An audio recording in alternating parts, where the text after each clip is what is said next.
You're about to walk into a networking event or a first date or a job interview, and somewhere in the back of your mind, the same question is running on a loop. What do I say to seem interesting? Maybe you've rehearsed stories. Maybe you've mentally ranked your life experiences by how impressive they'll sound. Well, here's what my research found. The topic of the conversation, the thing you've been stressing about, barely matters. What actually makes a conversation good has almost nothing to do with what you're talking about. In this video, I'll teach you how to sound interesting regardless of the topic. When it comes to conversations, we have an intuitive belief. Interesting topics make for interesting conversations, and boring topics make for boring conversations. This belief shapes a lot of our decisions, what events we agree to attend, whether we approach someone or not in a networking reception, whether we bring up the courage to ask someone on a first date, depending on whether we can think of anything interesting to say. And in our study, when we asked people what makes a conversation interesting or boring,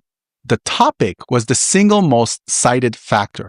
Over half of the participants mentioned that as a key factor. So it isn't a fringe belief by any means, it's a dominant intuition. But it's actually wrong. My colleagues and I ran a number of experiments with about 1,800 participants to test this intuition directly. So here's the course setup. We had people rate conversation topics from most to least interesting. There were things like travel, music, AI, sustainability, and so on. To some people, these topics were interesting. To some people, these topics were boring. And then we paired participants to have conversations, and we chose the topics so that one of the people found it to be interesting and the other found it to be boring. Before they talked, we asked each participant, how interesting do you expect this conversation to be? We also asked how much they think they will enjoy it and how much they would want to talk to that person again. The participants then had a 5-minute conversation with each other about the assigned topic that we gave them.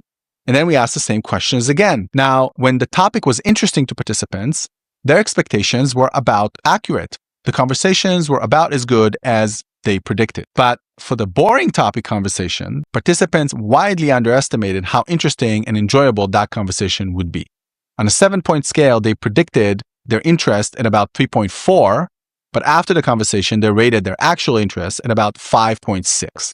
That's not a small gap. That's a large, consistent, systematic miscalibration. And it replicated everywhere we looked. This happened when both participants found the topic boring. This happened among friends who know each other well, and also among strangers who don't know each other at all. One finding that I found particularly interesting is that we measured also how interesting participants found their conversation partner, not the topic that we're talking about, but the human being they just talked to. Again, participants underestimated how interesting their conversation partner would be. They were going to talk about a boring topic.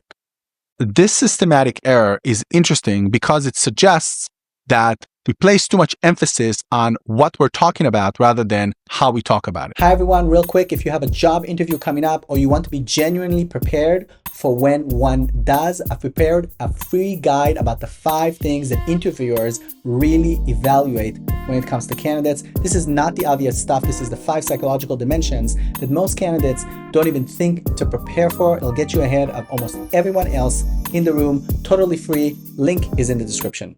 Now, why do we do this? The answer comes down to a distinction between the what of the conversation and the how of the conversation. What we found is that the how matters a lot more than the what. You see, a conversation is a dynamic interaction where there's things that emerge only once you're actually in it.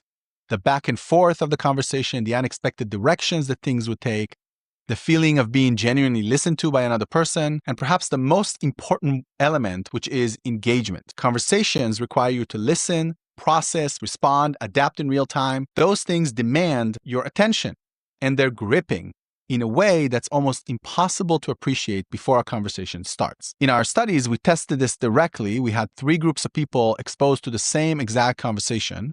One group participated in the live conversation. A second one read a written transcript of that same conversation. And a third group watched a video recording of that same conversation. The misprediction, the underestimating of how good a conversation would be, only appeared in the live group. The people reading transcripts or watching recordings predicted about as well as they actually experienced. But the live participants consistently underestimated how good the conversation would be. This happened despite the fact that everybody saw and heard the same content, but it was a completely different experience because engagement only exists when you're actually in the conversation. We also measured the feeling of engagement directly, and it explained the vast majority of the gap between predicted and actual interest in a conversation. So in other words, underestimating how engaged you would feel talking about a boring topic was the primary reason people underestimated how good it was to have a conversation about this boring topic. Now, what does this mean for us? It means that if you systematically underestimate how good a conversation will be, you'll avoid conversation where you'd actually have something to contribute and that you would enjoy. In other words, you'll skip a work event if you don't think you have interesting stuff to talk about. You won't approach someone, whether personally or professionally, if you're not sure that what you're going to talk about would be interesting to them. You'll basically psych yourself out of inviting somebody for a first date for the same reasons. Every one of those situations is likely a missed opportunity for connection. It's caused not by the reality of what the conversation will be, but rather by a misprediction about it. Now, specifically for job interviews and networking events, most people prep for those by thinking about what to say. Now, the research suggests that this is the wrong investment of time. What drives how good an interaction will be is not necessarily the content, but rather how engaged you are and you can get the other person to be. An interviewer's experience of you is shaped far more by whether the conversation felt alive and mutual than by whether your answers were polished. The same goes for romantic dates and new friendships. This anxiety spiral, what if I have nothing to say, or what if I have nothing interesting to contribute, is almost entirely misplaced. Even talking about something mundane will be better than what you think it would be. The question isn't, do I have something interesting to say, but rather, am I present enough to actually engage the other person? So, given that engagement is what matters, then how do you create engagement deliberately with the other person? So I want to give you 4 things that research supports that you can do. First, you want to pick topics that you're actually excited about. This one follows directly from the mechanism of engagement. If engagement is what makes conversations good, and if engagement is contagious, then your own engagement, your own excitement about a topic is one of the most powerful things you can do when you are conversing with somebody else. We all know people who talk about the most boring things, but they talk about them so passionately and so excitedly that we're just glued to their words. When you're genuinely interested in what you're talking about, the interest is visible and it pulls the other person in. So it's not about the topic being objectively fascinating to everybody else. Rather, it's about your relationship to the topic being real. So this has a practical implication that most people miss. When you have a choice of what to talk about, let's say in a networking conversation or a date or a job interview, choose the thing that you are most animated about, not the thing that you think sounds most impressive to the other person. Your own excitement is the key to getting the other person engaged. And again, it's the engagement, not the content, that the other person will remember. Second tip, have a short list of stories and jokes ready about topics that you usually talk about. And you got to know these things well enough to deploy them naturally. Research points to storytelling and humor as dynamic elements that enhance engagement above and beyond what you're talking about. So here's the thing about jokes and stories.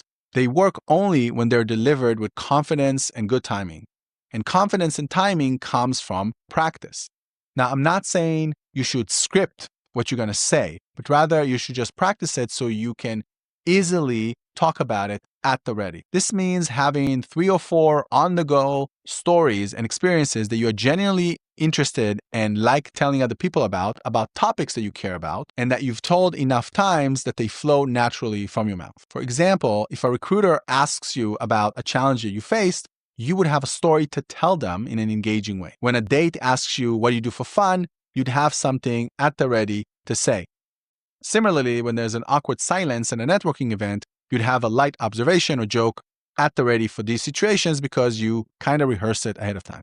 The idea is not to perform, but rather to prepare to enable you to always be present and not be in a situation of anxiety or not knowing what to do during a conversation. Think about it like a musician. A musician who has practiced a piece in a deep way can be fully in the moment playing it in front of an audience because the mechanics are automatic at that point. And that's the same way with conversation. You can make it more engaging if you've practiced the content in general. You don't have to memorize it. Third tip, you want to maintain the flow of the conversation. You want to treat silences and transitions as part of the conversation. One of the things that research identifies as a source of boredom in conversation is disruption. Awkward silences, abrupt topic changes, asymmetric participation where one person dominates and the other one doesn't say anything. The flow of the conversation is by itself a dynamic element that affects how engaged both parties feel. So the practical implications of this is you want to think of yourself as kind of a conversation DJ, not just a participant. Your job isn't just to say interesting things. It's to keep the exchange moving along. That means you want to bridge naturally between topics rather than letting them die.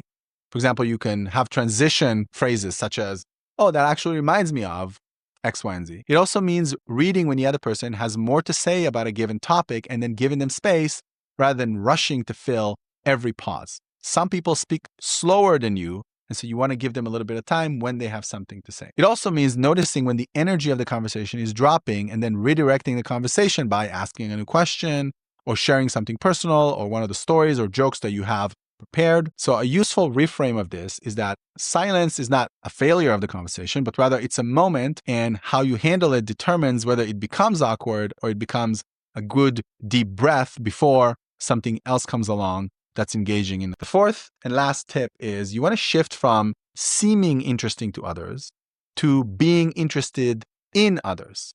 That's the deepest reframe I can think of. The entire anxiety around conversation puts the focus on yourself and what it is you're broadcasting. But what actually makes conversations good, what the research suggests, is the engagement with the other person. The people who seem to effortlessly sail through conversations and interviews and dates and be fascinating to everybody, they're not the ones with the best content of what to say.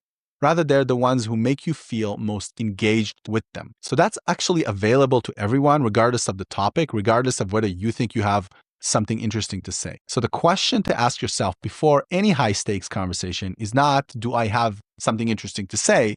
But rather, am I genuinely curious about the other person? Am I interested in what the other person has to say? Those questions would focus your attention rather than inward to outward, where the engagement actually lives, which is in the other person. So here's the takeaway. The question of whether I am interesting is the wrong question. It raises a lot of anxiety for no reason. It's inward facing, and it kind of treats a conversation like a performance. The research says something different.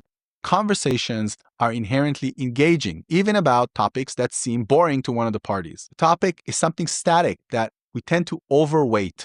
Engagement is the dynamic element that sometimes we fail to anticipate but actually matter. So you want to make sure that you show up, that you're curious, that you follow the tips that I gave you in order to be engaging. Don't stress about what to say, but focus more on how you say it and how you engage with the other person. That's what the research actually shows. So if you found this interesting, please hit the subscribe and the like. Many more of these videos to come of research-backed insights that apply to your daily life. See you in the next one.